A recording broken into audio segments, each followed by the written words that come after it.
பிரியமானவர்களே, ஆண்டவராகிய இயேசு கிறிஸ்துவின் நாமத்தினாலே உங்கள் யாவரையும் அன்போடு கூட நான் வாழ்த்துகிறேன். ஆண்டவர் கிருபையாய் நமக்கு கொடுத்த இந்த புதிய நாளுக்காக முதலாவது நாம் ஆண்டவருக்கு நன்றி சொல்லுவோம்.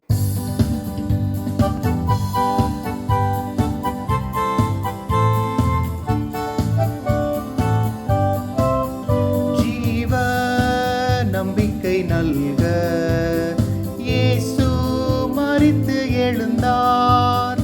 ஜீவ நம்பிக்கை நல்க இயேசு மரித்து எழுந்தார்.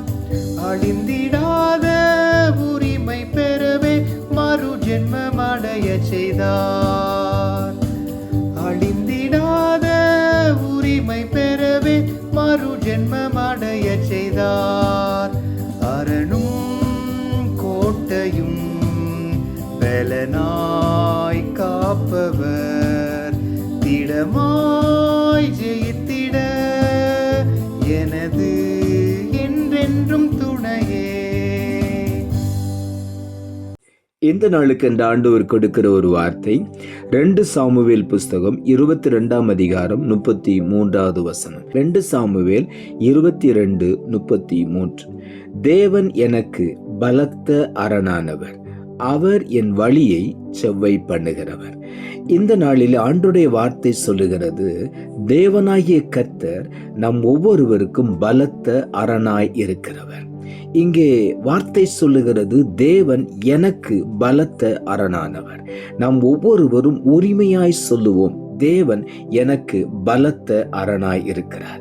ஆண்டவர் நமக்கு அரணாய் இருக்கும் பொழுது எந்த தீங்கும் நம்மை அணுகவே முடியாது, எந்த சோதனையும் நம்மை மேற்கொள்ளவே முடியாது. காரணம், நமக்கு அரணாய் இருந்து நம்முடைய ஆத்துமாவை, ஆவியை, சரீரத்தை ஆண்டவர் பாதுகாத்து கொள்ளுகிற தேவனாய் இருக்கிறார். ஆகவே எதை குறித்து நாம் பயப்பட வேண்டாம். அரணுக்குள்ளே வந்துவிட்டால் தேவன் நம்மை பாதுகாத்து கொள்வார். சத்துரு நம்மை தொடவே முடியாது, நெருங்கவே முடியாது. அது மாத்திரமல்ல, அவர் என் வழியை செவ்வை பண்ணுகிறவர் என்று இங்கே எழுதப்பட்டிருக்கிறது. ஆண்டவர் நமக்கு பலத்த அரணாயிருந்து சத்ருவின் தீமைகளுக்கு விலக்கி பாதுகாக்கிறார். அதே நேரத்தில் நாம் போக வேண்டிய வழியை அவர் செவ்வை பண்ணுகிறார். நமக்கு முன்னாக அவர் சென்று நம்முடைய பாதையை செவ்வை பண்ணுகிற தேவனாயிருக்கிறார். நம்மை நேர்வழியாய் நடத்துகிற தேவனாயிருக்கிறார். ஆகவே உள்ளத்தின் ஆழத்திலிருந்து ஆண்டவருக்கு நாம் நன்றி சொல்லுவோம். நம்மை செவ்வையான பாதையில் நடத்துகிற தேவன், நமக்கென்று ஆண்டவர் வழியை செவ்வை பண்ணி நம்மை நடத்துகிறார். அதே நேரத்தில் சத்துரு நம்மை நெருங்காதபடி நம்மை சுற்றிலும் அரணாயிருந்து பாதுகாக்கிறார்.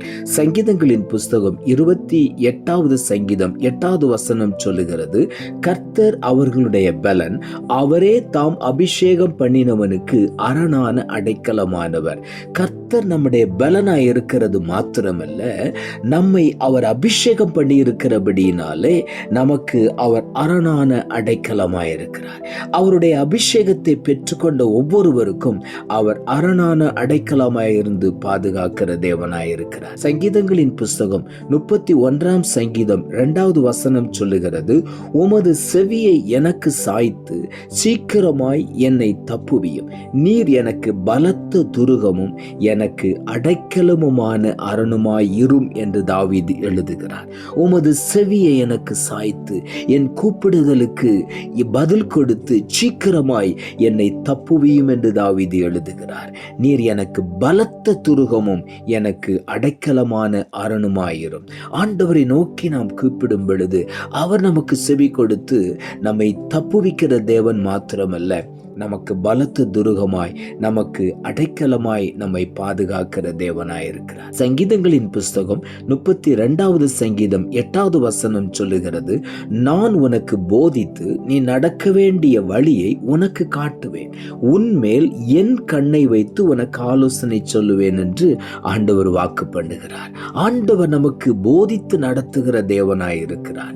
நமக்கு அவருடைய வழியை காட்டுகிறார். இந்த வழியில நட என்று சொல்லி தெளிவாக அந்த பாதையை நமக்கு காட்டுகிறார். நம்மேல் அவருடைய கண்ணை வைத்து நமக்கு ஆலோசனை சொல்லி நம்மை வழி நடத்துகிற தேவன். ஆகவே நாம் ஒன்றையும் குறித்து கவலைப்பட வேண்டாம். நம்மை வழி நடத்துவார், நம்முடைய பாதைகளை செவ்வை பண்ணுவார். சங்கீதங்களின் புஸ்தகம் 5வது சங்கீதம் 8வது வசனம் இப்படியாய் சொல்லுகிறது, கர்த்தாவே, என் சத்துருக்களின் நிமித்தம் என்னை உம்முடைய நீதியிலே நடத்தி எனக்கு முன்பாக உம்முடைய வழியை செவ்வைப்படுத்தும் என்று இங்கே தாவீது எழுதுகிறார்.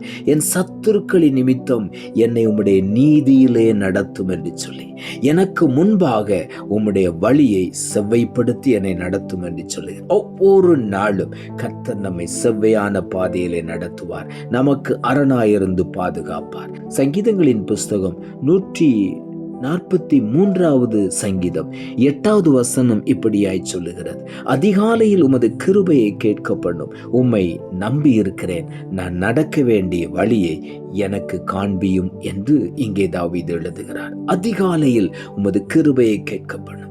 அதிகாலையில் தேவ சமூகத்தில் காத்திருந்தவருடைய கிருபையை பெற்றுக்கொள்ளும் பொழுது அவரை நம்பி நாம் நடக்கிற வழியை ஆண்டவர் நமக்கு காண்பித்து நம்மை வழி நடத்துகிற தேவனாயிருக்கிறார்.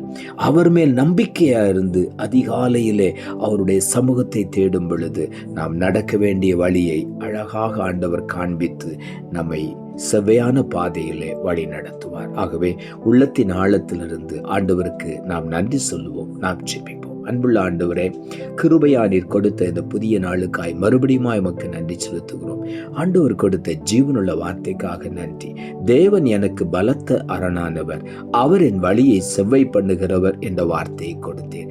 வசனத்தை கேட்டுக்கொண்டிருக்கிற ஒவ்வொருடைய வாழ்க்கையிலும் இன்றைக்கு கர்த்தர் அவர்களை சுற்றிலும் ஒரு பலத்த அரணாயிருந்து அதே நேரத்தில் அவர்களை செவ்வையான வழியிலே நீ நடத்துகிறபடியினாலும் உமக்கு நன்றி. இன்று முதல் பலத்த அரணாய் இருந்து சத்துருவின் எல்லா திட்டங்களுக்கும் தீமைகளுக்கும் விலக்கி பாதுகாத்து வழியை செவ்வை பண்ணி நீர் முன்னாக சென்று ஒவ்வொருவரையும் நடத்த போகிறபடியினாலும் உமக்கு நன்றி.